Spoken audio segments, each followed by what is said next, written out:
Hello and welcome everyone. This is class number 23 of the quick revision series of Prelims 2024, helping you prepare for 16th of June and helping you revise all the important current affairs across all the subjects of the last 1 year or so. In this class, we will be discussing important current affairs from geography and environment. In case you have still not subscribed to this channel, please do hit the subscribe button. Join the Telegram channel to get PDF of all these lectures for your own revision purposes. The link for Telegram channel is in the description of the video. Also, I'm sticking the entire playlist link in the description. In case you missed out on any of the classes for whatever reason, you can go ahead and watch them as well.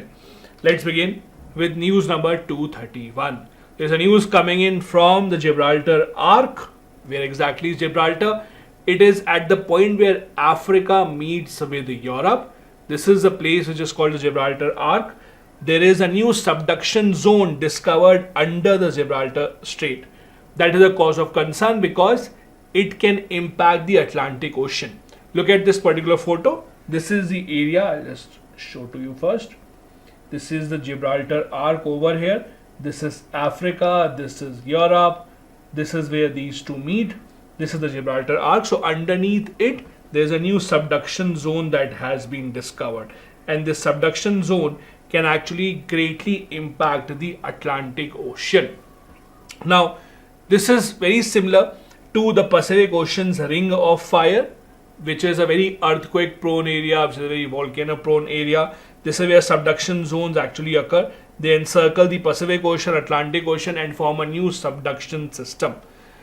Subduction zone in simple terms is where tectonic plates actually meet and one goes under the other.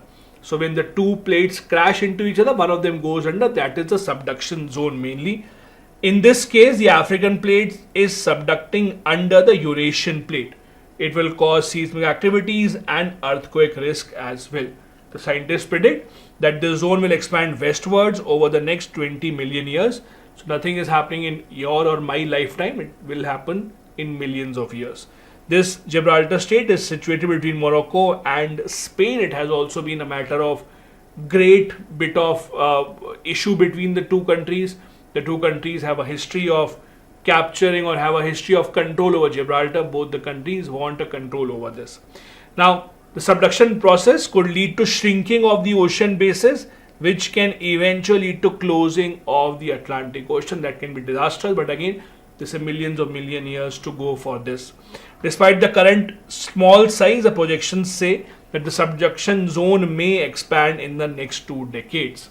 This process is called subduction invasion, when the subduction zone becomes bigger and it expands in the years to come. Next news, another new discovery of magnetic fossils. 50,000-year-old magnetic fossils have been found in the Indian Ocean. They are also called as magnetofossils. These are the fossil remains of particles that are created by magnetotactic bacteria. Now, there are special form of bacteria that actually result into formation of these fossils. These have been found in the Bay of Bengal region by scientists from Goa. So basically, this is where they have been found. What exactly is this? How are they found? Let's try and understand them. As I said earlier, these are fossils which are fossilized magnetic particles created by a special bacteria called magnetotactic bacteria, and it helps the scientists in understanding the past environmental conditions. These bacteria are unique creatures. They are first discovered in 1963, and since then a lot of study has been done on them. These organisms follow magnetic field to reach the places where they can have good enough oxygen concentration for their survival. Using an electron microscope, scientists have found out that bacteria contain a novel structured particle which is very rich in iron. These bacteria can create tiny crystals which are made up of iron-rich minerals which are magnetite, which helps them in navigating the different oxygen levels whenever they reside in a water body, since the oxygen levels keep on changing. Here are some special attributes of this particular sediment that has been found. These magnetofossils usually are originated from hyperthermal vents, impact of the comets on the earth or some other places. Scientists have found similar deposits in Godavari, Krishna and Pennar rivers as well in the past.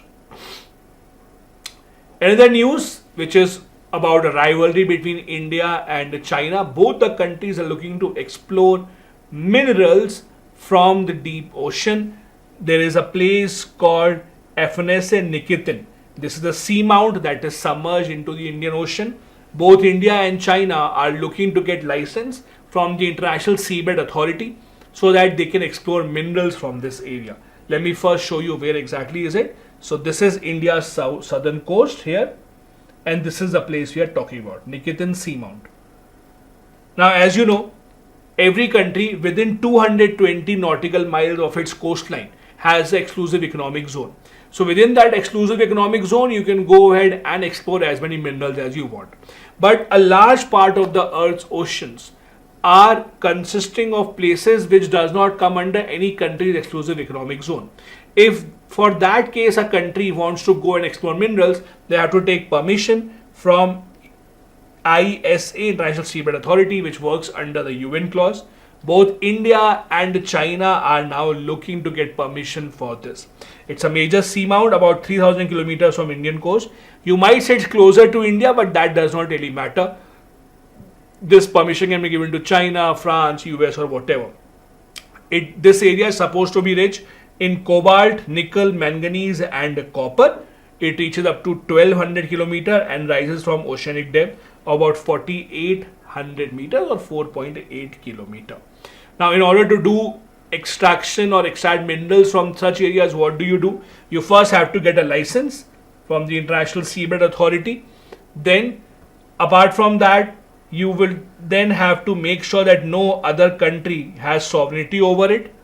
About 60% of the world's sea are in the open ocean, but currently no country has been able to commercially extract resources from these open oceans. So it remains to be seen who will get this license and then whether or not they would be able to extract resources from such common areas or not. Here are a few details about the International Seabed Authority. As I said, it works as an autonomous international organization under the UN clause, United Nations Convention on the Law of the Sea, headquartered in Jamaica. The UN clause is what ensures that every country has its exclusive rights over exclusive economic zone. All parties of the UN clause are also members of the International Seabed Authority. It has to ensure effective protection of marine environment and ensure there are no harmful human impact that puts or that goes into these common areas which are mineral rich, and activities of humankind remain away from this as much as possible. Next news about India's Arctic expedition. India, as you know, has a station in Arctic called Himadri. Usually, whenever India has to conduct any scientific experiment or any scientific exploration in Arctic, we do it during the summer months. When we say summer months, we usually mean to say April to October. So this is the usual time period when the scientists go to conduct any exploration. But now for the first time ever, India has sent an Arctic expedition in the winter months as well. Only very few countries have been able to do that because the conditions in winter are even more harsh, require a lot of special equipment to survive in that particular harsh weather. This is something that the Indian contingent will be doing this time around. This expedition was recently launched. The first batch of winter Arctic expedition will consist of researchers from National Center for Polar and Ocean Research, IIT Mandi, Indian Institute of Tropical Meteorology and the Raman Research Institute. As I said, India has a scientific station called Himadri. It is India's Arctic research station that is in the Norwegian archipelago of Svalbard. Svalbard is a very famous archipelago in Arctic where a lot of other research stations are located. Winters are even more harsh. As I said, you see almost no sun, sub-zero temperatures, but there are a lot of interesting phenomena that you can only observe in the winter areas in Arctic, and that is what we are trying to do. Very few countries have been able to do that. That is send an expedition during the winter months. We will try and understand climate change and its impact in the Arctic. How does the space weather change? How do the ocean circulations change during this particular part of the year? Research will also be done with respect to biological, marine and atmospheric conditions. As I said, India will join a small group of countries that have been able to achieve this in the winter months. Arctic, as you know, is one of those areas where the world is looking towards it in terms of how climate change would impact Arctic in the long run, because any change in Arctic can have disastrous impact on multiple nations around the world. This is the Arctic Circle. Do remember the name of these nations that are a form of the Arctic Circle, because this has been asked in the past as well by the UPSC. India plays a role of an observer state here. India is not really a member because we are not connected to the Arctic as such. Arctic, as I said, has had a major impact of global warming. For example, the temperatures in Arctic have risen by about 4 degrees Celsius over the last 100 years. Every year usually becomes the warmest year for the Arctic. Rising sea levels also influence atmospheric circulation. There are melting ice caps in the Arctic that are impacting a lot of things around Arctic. That is also encouraging more and more people to come for exploration activities as well. Russia, for example, has been sending a lot of its research vessel in search for hydrocarbons in the Arctic Ocean for a very, very long time. Any increase in tropical sea temperature would lead to increased precipitation in the tropics. It will result to shift in the ITCZ, and higher chance of extreme rainfall events can also be seen here in this area. For about India, India's involvement in Arctic has been pretty old. We have been a part of the Svalbard Treaty even before our independence, when it was signed in 1920, that talked about how Arctic should be a global common for all the countries, rather than one single country asserting its sovereignty. India's first scientific expedition was launched in August 2007, and Himadri Research Station was launched in July 2008. Apart from the Himadri Research Station, we also have an observatory called India Arc since 2014. India has also established the northernmost atmospheric laboratory in 2016, which focuses on atmospheric parameters. And I told you we are not a member of the Arctic Council, but we are an observer in the Arctic Council. The observer membership was renewed in 2019 for another 5 years. The UPSC has asked a question about which countries are the members of the Arctic Council in the past. Next, number 235, we have seen a triple dip La Nina that has resulted in some very interesting weather patterns in India. Decreased pollution in north part of India, increased pollution on the other hand in the peninsular region of India. You saw a few months back there were reports coming in how air quality in Mumbai has deteriorated drastically and air quality in northern part of India has improved significantly.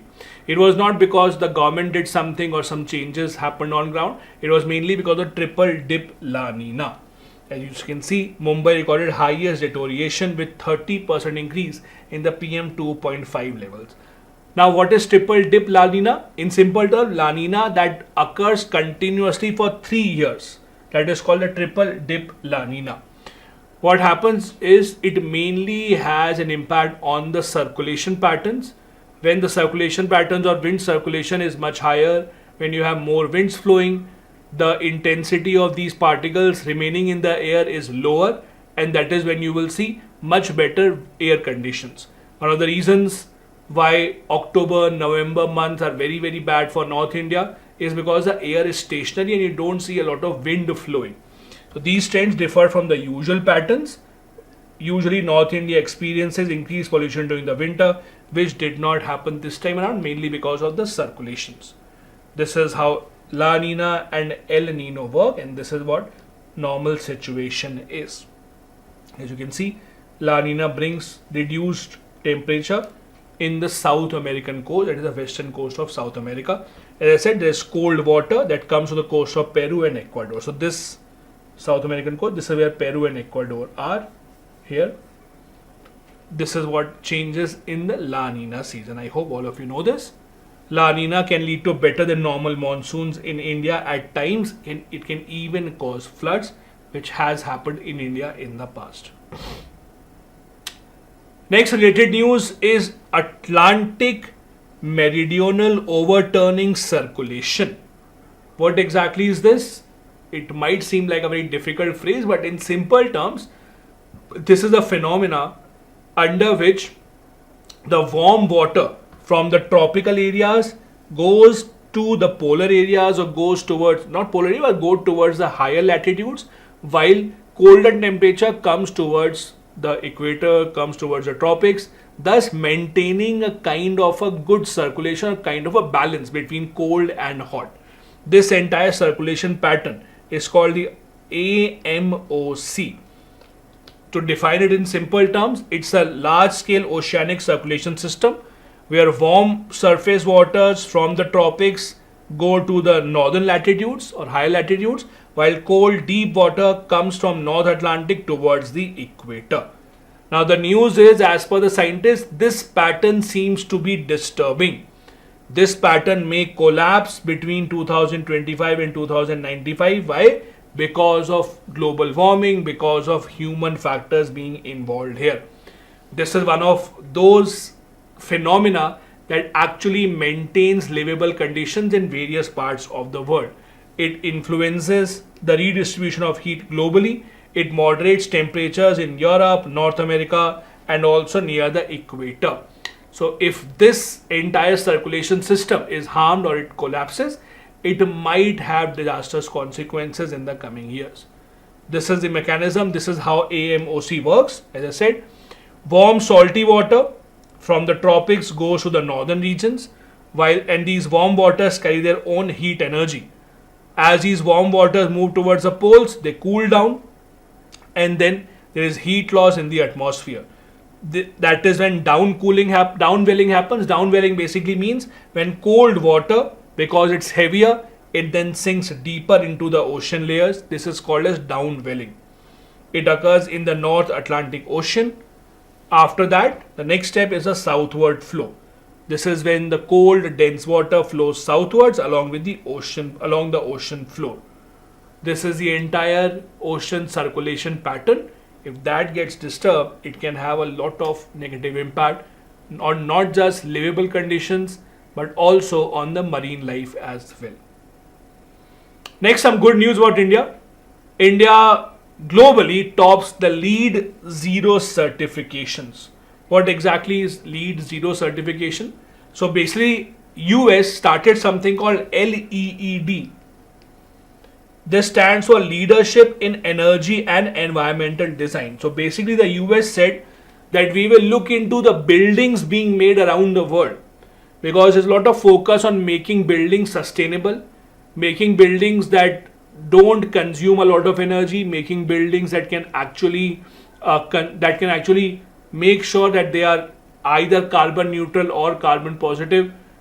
In that ranking, India has topped. As per this American ranking, India has the most number of such buildings that form or that come in the LEED Zero category. There are different LEED certifications. For example, certified silver, gold, and platinum. In order to get LEED certification, project earns the point by adhering to the prerequisites of how they use carbon, energy, water, waste, transportation, etc. India is the country that has the most number of buildings that are in LEED Zero category. LEED Zero is net zero or even net positive buildings, where greenhouse gases going into the atmosphere are balanced by the removal of as much greenhouse gases from the atmosphere, or they absorb more as compared to what they consume. This is the category of buildings which come in LEED Zero category, and India has topped the list. After India, US and China are in this list. We have about 150 LEED Zero certified projects in India.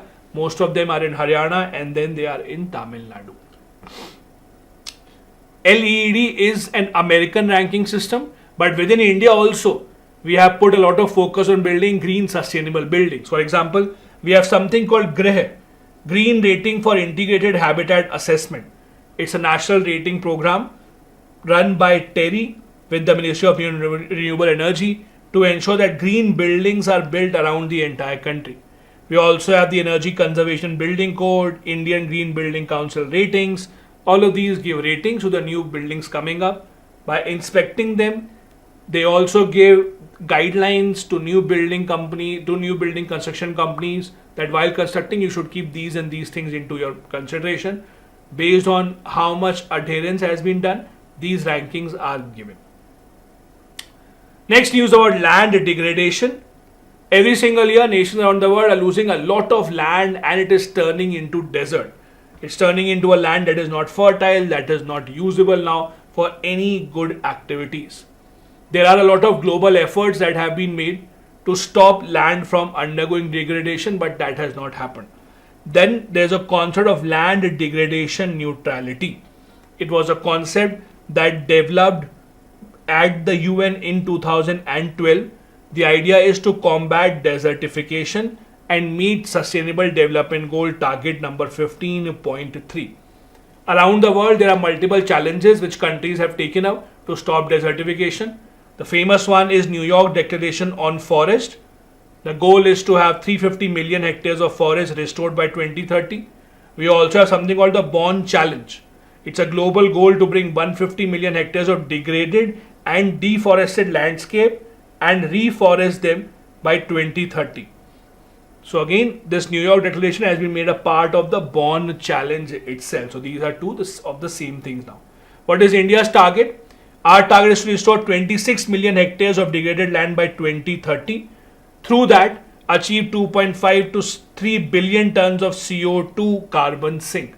So to have an area which can absorb this much of carbon at least. There are a lot of other reports that are published around the world on this matter.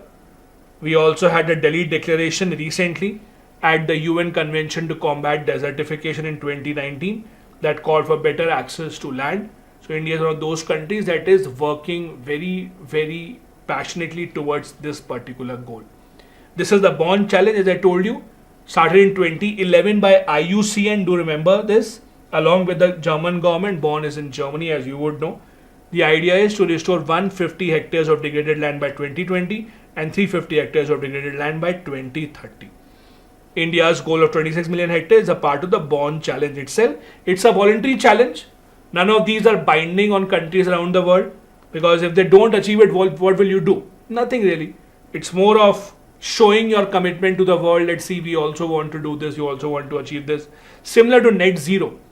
If a country does not achieve its goal of net zero, if India says by 2070 we will reach net zero, no one was forcing us to declare the year. And if we don't achieve this by 2070, even then there won't be any punishment as such. So this Bonn Challenge also is voluntary, but do remember, Bonn Challenge is about restoring land that has already degraded. Number 239, there was a summit held called the Three Basins Summit or the Brazzaville Summit. From such news stories, you only have to remember which are the countries participating. For example, if the question is Three Basin Summit recently in the news, refers to which three basins? Which three basins are we talking about? So basically, these are the three basins which are home to the world's best known tropical forests. Which are these three basins? First, Amazon River Basin, then Congo River Basin, and then Borneo, Mekong, Southeast Asia. These are the three river basins that we are talking about. So the idea is that forests around them should be preserved.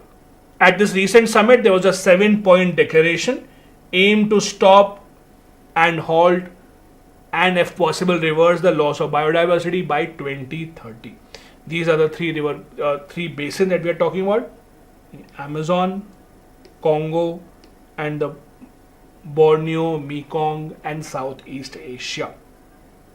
Here are three things that you would know. All these are areas which are home to tropical forest. The Congo Basin has the second largest tropical forest in the world in terms of area. Amazon has the largest tropical forest in the entire planet, so big that it expands across 9 countries. And the world's third largest carbon sink is the Borneo Mekong Southeast Asia Basin. Mekong is one of the largest rivers in the world and crosses 6 countries. Do remember this detail about the Brazzaville Summit, also known as the Three Basins Summit. It was first signed in 2018, that is the Brazzaville Declaration.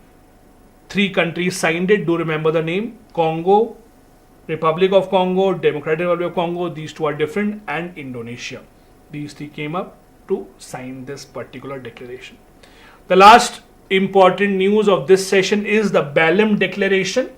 Balham Declaration is a declaration where the countries came together to stop degradation in the Amazon rainforest.